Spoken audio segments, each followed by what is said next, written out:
Welcome to Sacrilegious Discourse. I'm husband. And I'm wife. Together, we're reading the Bible for the very first time.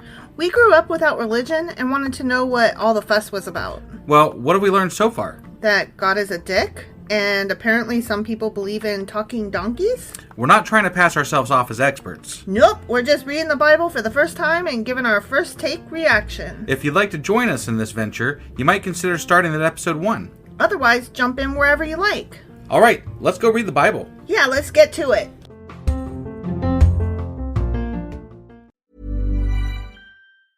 Hi, I'm Megan Rinks. And I'm Melissa D. Montz. And like every other person with access to a microphone, we started a podcast. On Mondays, we release Don't Blame Me, which is an advice podcast where listeners call in and we share our thoughts on situations such as what to do if you're going to your boyfriend's family function and you haven't told him that you previously slept with both his twin brothers.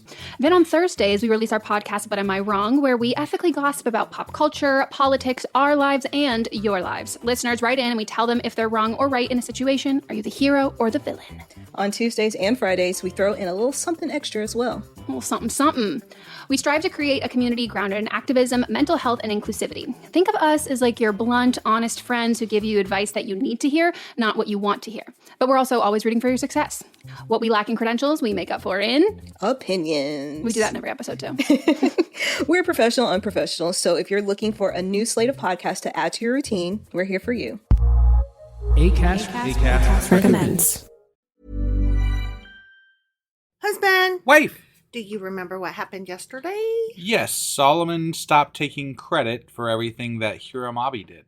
Yes, that is correct. I mean, the chronicler finally gave credit to the craftsman. Given that we're recording this on Thanksgiving, or taking, he stopped taking all the credit and he started giving some of the credit to Hiram Abi. Yes. So that was nice of the chronicler to ascribe the credit where it was due. Yeah, exactly. I guess. Right? Eventually. So y'all are listening to this on Black Friday. Yeah. And I'm just going to tell you to keep it nice today, be civil, and treat your shopping helpers, your retail people, your waitresses, treat them all right because they are tired and there are 1,000 of you and one of them. Right. So yeah, be nice today, guys. Although Black Friday is not what it used to be. Yeah. I mean, Black Friday is no longer just the day after Thanksgiving. It's now like an entire 3-month long. Black Friday's turned into like the 12 days of Christmas.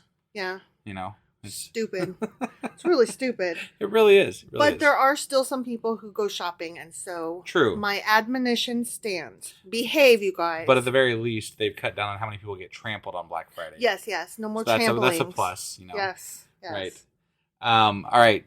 So that was 2 Chronicles chapter 4. Sure as fuck was. And today we're going to be getting into Second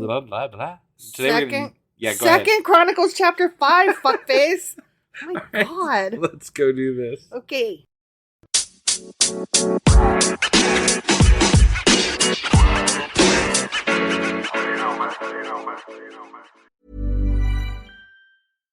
Hey, y'all. I'm Keke Palmer. I'm an actress, a singer, an entrepreneur, and a Virgo, just to name a few.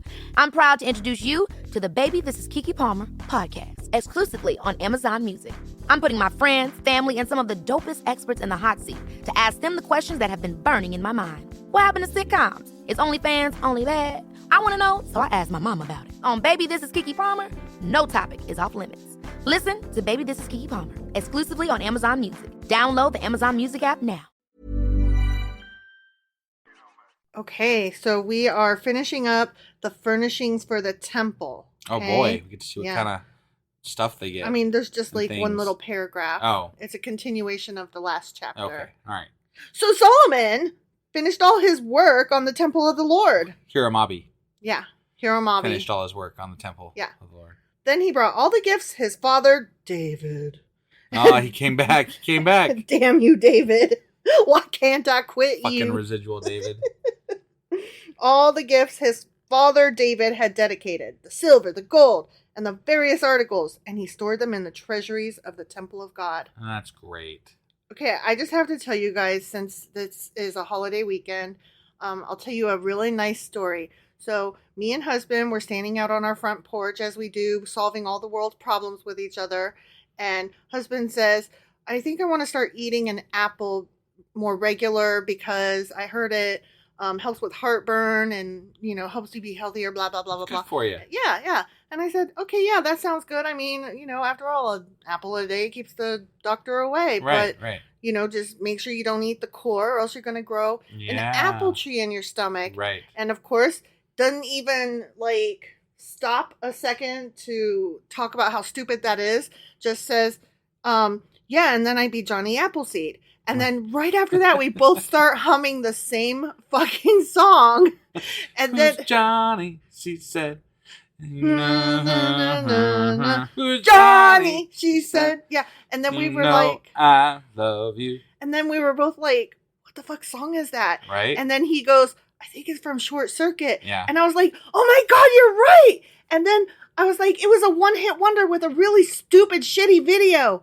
And we were both right. And that's the story of how we are awesome and we are made for each other. And then we stood out on the porch and watched the video and listened to the song because, you gotta. You gotta. That's what Googles are for, right? Yeah. Yeah. So we found It's the great. song, and it's by, what was it? LaBarge? Something like that. DeBarge? Something like that. De LaBarge. De La Barge? Yeah. Something like that. Yeah, and it's Who is Johnny or Who's Johnny? And One of those. Yeah, just look up all those Right, words yeah, and and, then you'll know what we're Short talking about. Circuit. Especially if you didn't grow up in the 80s. Yeah, yeah.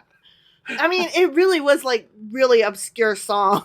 It was. But I mean, if you saw Short Circuit, then Yeah. you would know the song. Okay, but here's the thing, me and husband, before we were married, when we first moved in together, we would go to Walmart to do grocery shopping, and we would always stop in at the DVD section, and we would look at the DVD racks.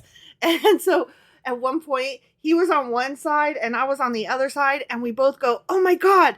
And I was like, you got to look at this movie. And he was like, no, you got to look at this movie. And we both turn around to each other, and it was the same fucking movie. So not only is that crazy enough, it is a really obscure movie, which now that it's a little bit older, there's more recognition for it. It's got a little bit more of a little. I've heard people talk about it, which really shocked me. But not much. Okay, but it's Hudson Hawk.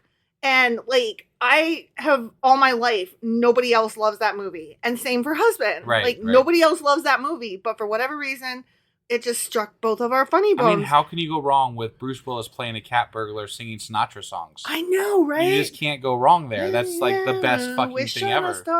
Right? I'm not saying it's a masterpiece, but it's a great movie. Yeah, it's so funny. And like I said, nobody else ever liked it. So we both look at each other in amazement. And we just have these odd little moments where things just fall together. Yeah, Right. a movie or a song. And it's always something really stupid and obscure. Right. One time he said, I'll be right back. And then we both go, after these messages, we'll be right back. Which I don't know if you remember Saturday cartoons. Right. But that was the commercial break. Right. Yeah. And I mean, it's just weird. That was in front of our kid, and our kid looked at us like we were aliens. What the fuck? Yeah, pod people. So that was our little Thanksgiving weekend gift to you guys. Yeah, there you go. That we are still in love, even though I just called him a fuckface. Yes. I mean, So- she called me a fuckface a lot, so. But I also... lovingly, affectionately, yeah. that, In all the so. best ways possible, Right, you're a yeah. fuckface. Right. And I'm a dumb bitch. I mean, By my own words. Nobody else's. Yeah, right. Nobody else better call me a dumb bitch. We are what we are, you Yeah. know? I'm a dumb bitch and you're a fuckface. And we love each other dearly. And so I just wanted to tell you this fun story of how we... Both love Hudson Hawk and listen to an 80s song tonight. Yeah. Yeah. Yeah. Sure. Okay. And Anyway, I hope everybody's richer for knowing this now. I know you guys feel better for it. You were worried. You think, yeah. You were right, worried. because of the fuckface comment. Yeah. Yeah. And you were like, oh God, Right. they've been bickering. Yeah, No. no. That doesn't happen. I mean... it does, It but only does, for but- 30 seconds or And so. then we're like, shut up. You're Yeah. so stupid. Right. We did all of our major bickering when we were, earlier in our relationship. When we hit that 5 and 7 year stretch, we duked it out and got it all man. done. Yeah, we had it out. But we're pretty much over that now. Yeah. And So- we were like, and done. Right. I ain't got time for that. We know each other too well. We're like, whatever, fuck off. Yeah. Exactly. And we have fun together. Yeah. Yeah. Okay. So Bible? Bible. It's just a Bible. So, I mean, Bible. You know, I had to do something else for a minute. Sure. Okay. Yeah. Okay. Back to the Bible. Solomon then summoned to Jerusalem the elders of Israel and all the heads of tribes, the leaders of the ancestral families of Israel. Aren't you happy to know that? I'm so happy to know that. So he summoned the kings. Get over here, leaders. Yeah. They were to bring the Ark of the Lord's Covenant to the temple from its location in the city of David, also known as Zion. So all the men of Israel, but not the women's, assembled before the king at the annual festival of shelters, which is held in early autumn. So this is well after the kings normally wore. Right. Yeah. They've come home from war. It took, well, if I recall correctly, I thought it took them like 11 years to build the temple. Mm-hmm. So this was like, because we thought about that the last time. We're like, did it only happen? Did it take till spring until fall? But then they were like, no, it was 11 years later. 11 years later. Like yeah. When all the elders of Israel, when all the elders of Israel arrived, the Levites picked up the ark. That's good because the last time a non-Levite picked up the ark, he tripped and he got smote. Well, they were carrying it on a cart, remember? Yeah. They weren't supposed to be carrying it on a cart. They were supposed to use and it wasn't Levites that were handling it. Levites that were handling it. So. And also, don't fucking touch it. Right. Yeah. The priests and Levites brought up the ark along with a special tent. You have a special tent. Nice tent. And all the sacred items that had been in it. Do you remember what's in it? Well, if everything that's in there is supposed to be in there is in there, you'd have the book of Moses or whatever, the book of laws, whatever the fuck it is. Yeah. The Torah. You would have the leftover manna. The jar of manna. Right. And Aaron's rod. That's right. Yeah. Yeah. And the almond rod. Yeah. The almond joy rod. The almond joy stick. Yeah. I don't think anything else was put in there unless they found special rocks along the way that they put in. Like, ooh, this one's shiny. I mean, I think that would be pushing your luck, right? You know? I mean, you wouldn't want to piss off the Lord, right? But if they thought it was special and like, this is pleasing in the Lord's eye. It all gets fucking burned up anyway, so who cares? Who cares? Whatever. There, before the ark, King Solomon and the entire community of Israel sacrificed so many sheep, goats, and cattle. So many. That no one could keep count. Oh my God. Not a single person could count that high back then. That's really sad. They didn't even have an abacus that could work with that math. I feel so bad for these people not being able to count. It's hard. And or weigh. They can't weigh things. They can't count things. It must have been really difficult to function back then. It's amazing that we have the internet today. How did we progress right? From people that couldn't even count to where we are today? It's crazy. I mean, we just sent shit back to the moon. You know, it strikes me that we're trusting the word of people who couldn't even count. I know, right? You know, like people who are religious are trusting in people who couldn't count. They couldn't count. Motherfuckers. Then the priests carried the Ark of the Lord's Covenant into the inner sanctuary of the temple. The most holy place. Most holy. Not the holy place, the most holy place. Right. And placed it beneath the wings of the cherubim. That were 30 feet across. Mm-hmm. Yeah. Feet. If you could see his face. The cherubim spread their wings over the ark.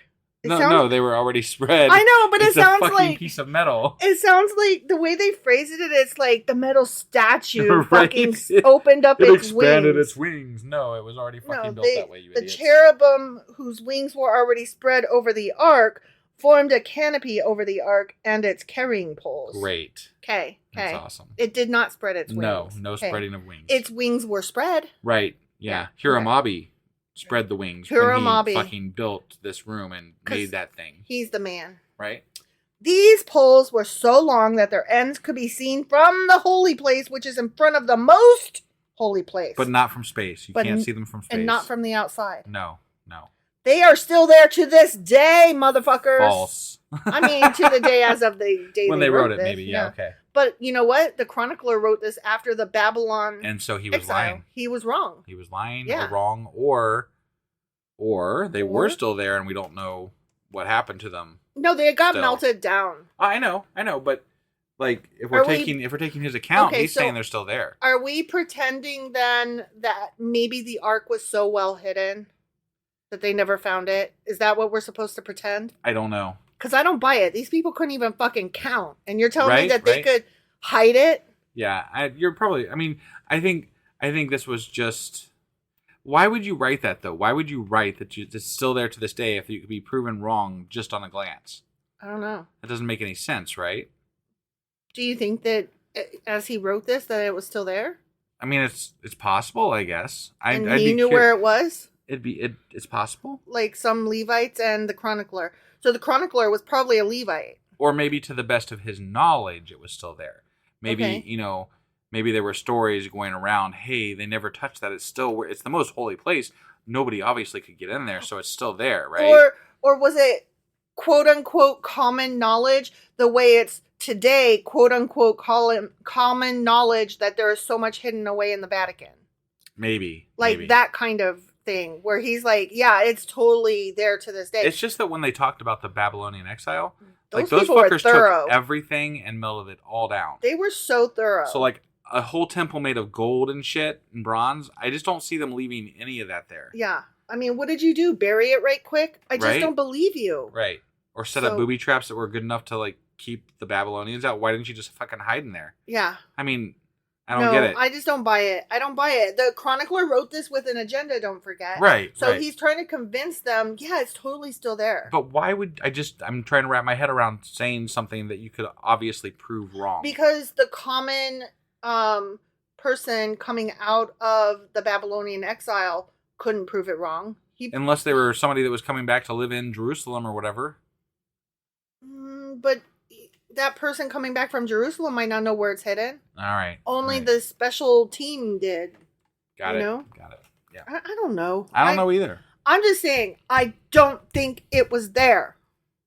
Got it. Nothing was in the ark except the 2 stone tablet. Oh, we forgot about the stone tablet. Shit. God damn it. Shit. Except the 2 stone tablets that Moses had placed in it at Mount Sinai, where the Lord made a covenant with the people of Israel when they left Egypt. Wait, he's saying nothing was in the ark except the tablets. Well, and the manna, and the fucking rod, and the Torah. But remember, they started leaving some of those things off as they went along. Yeah, but where'd they go then? Well, I mean... And no, in my heart and in my mind, those are still... You can't have it both ways.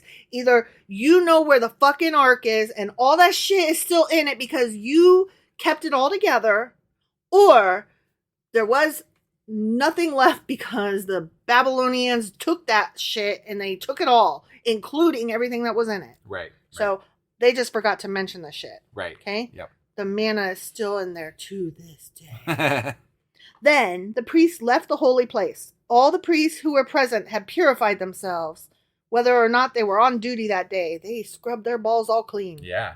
And the Levites, who were musicians, Asaph, Heman, Jeduthun, and all their sons and brothers, were dressed in fine linen robes. Fine. Yeah. And stood at the east side of the altar playing cymbals, lyres, and harps. You know what? That's nice. Every time I hear the word fine, though, I cannot help but think now, forever, for the rest of my life, it will remind me of how Obama was talking about his wife and said, and she is still fine. He is so in love with his wife, and he has zero problem talking about how gorgeous she is and how smart. He just does nothing but lift her up. You know what I mean? Right. And he called his wife fine. And that just, I don't know why. I just love it. Yeah. I'm a fool. I'm a sap for love. Okay. So they're fine. They got their fine robes on, and their musical instruments, but not their saxophones. Right. They were joined by 120 priests. They could count that high. Yeah. Who were playing trumpets. Oh, the priests can play trumpets and be priests, huh? Mm-hmm. That's they special. Are. What did they call it earlier? Multi-talented. Oh, I was going for the ambidextrous. No. Whatever. I can't remember now. So whatever. Okay. They were very talented, very master craftsmen? No, never mind. Skilled. Yeah, it was something like that, but they called them we were joking about it because they were something. I can't remember. You can't remember what it was. That's now. So anticlimactic. They were describing the musicians and stuff, and they were saying they were very something or other, very good, great, and awesome. That's not it. Okay, I don't know the word that you're trying to say. I know. My mind's failing me at the moment, so okay. I apologize. They were most excellent. The trumpeters and singers performed together in unison. Wow, not all jumbled up. To praise and give thanks to the Lord. Oh, I would hate to be the singer that was off key that day, I can tell you.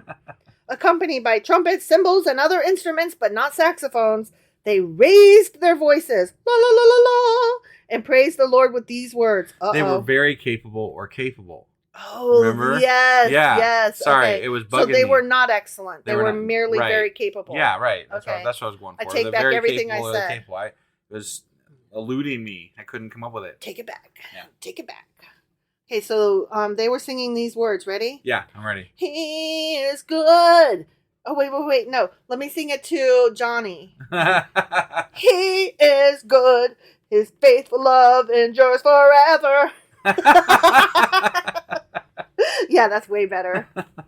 At that moment, a thick cloud filled the temple of the Lord. Man, you got to hold that in, man. The priests could not continue their service because of the cloud. God damn! Man, that is one stank ass fart. For the glorious presence of the Lord filled the fucking temple of God. The end. Yeah, it did. That's what whenever I fart, I'm filling this room with the glorious presence of God. I mean, you saw those studies that said that methane helps reduce Alzheimer's. Yeah. And so for like, I don't know, 2 weeks, every time we farted, we were like, you're welcome. Oh, Lord. Oh, I'm a child. I love you. All right. That was 2 Chronicles chapter 5. It sure as fuck was. And tomorrow will be Saturday. Mm-hmm. So we're going to be back with Q&A Saturday. And then on Sunday, we're going to be here with the Sacrilegious Book Club. Followed up by the weekly replay. And then on Monday, we will be back with 2 Chronicles chapter 6. Awesome. Bitches. We'll see you guys then. Okay, bye. Hi, I'm Megan Rinks. And I'm Melissa D. Montz. And like every other person with access to a microphone, we started a podcast. On Mondays, we release Don't Blame Me, which is an advice podcast where listeners call in and we share our thoughts on situations such as what to do if you're going to your boyfriend's family function and you haven't told him that you previously slept with both his twin brothers. Then on Thursdays, we release our podcast, But Am I Wrong?, where we ethically gossip about pop culture, politics, our lives, and your lives. Listeners write in and we tell them if they're wrong or right in a situation. Are you the hero or the villain? On Tuesdays and Fridays, we throw in a little something extra as well. Well, something. We strive to create a community grounded in activism, mental health, and inclusivity. Think of us as like your blunt, honest friends who give you advice that you need to hear, not what you want to hear. But we're also always rooting for your success. What we lack in credentials, we make up for in opinions. We do that in every episode too. We're professional, unprofessional, so if you're looking for a new slate of podcasts to add to your routine, we're here for you. Acast recommends.